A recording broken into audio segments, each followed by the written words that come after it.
Ilang residente sa Barangay Pantal, Dagupan City, problema umano ang mabuhanging tubig mula sa gripo tuwing madaling araw. Tutukan sa report ni Jasmine Gabriel Galban.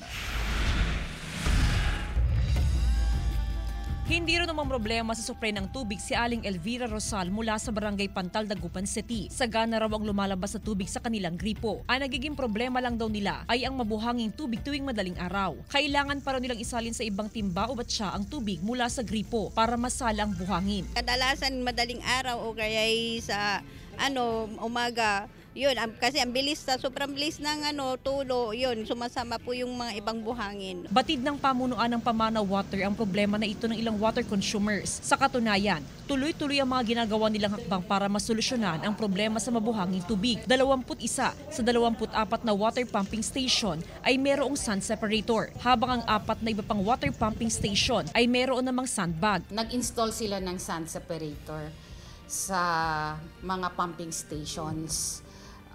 May mga pumping stations tayo talaga na nagsa-sand pipe pumping, oo.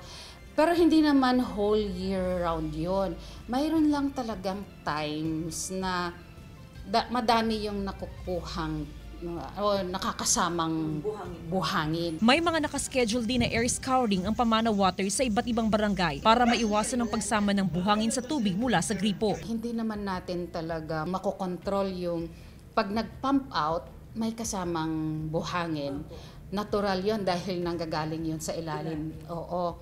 So that is beyond the control na. Tiniyak naman ng Pamana Water na malinis at safe for consumption ng tubig na mula sa mga pumping station ng Water Utility Company. Kasama si Daryl Peralta, Jasmine Gabriel Galban, One North Central Luzon.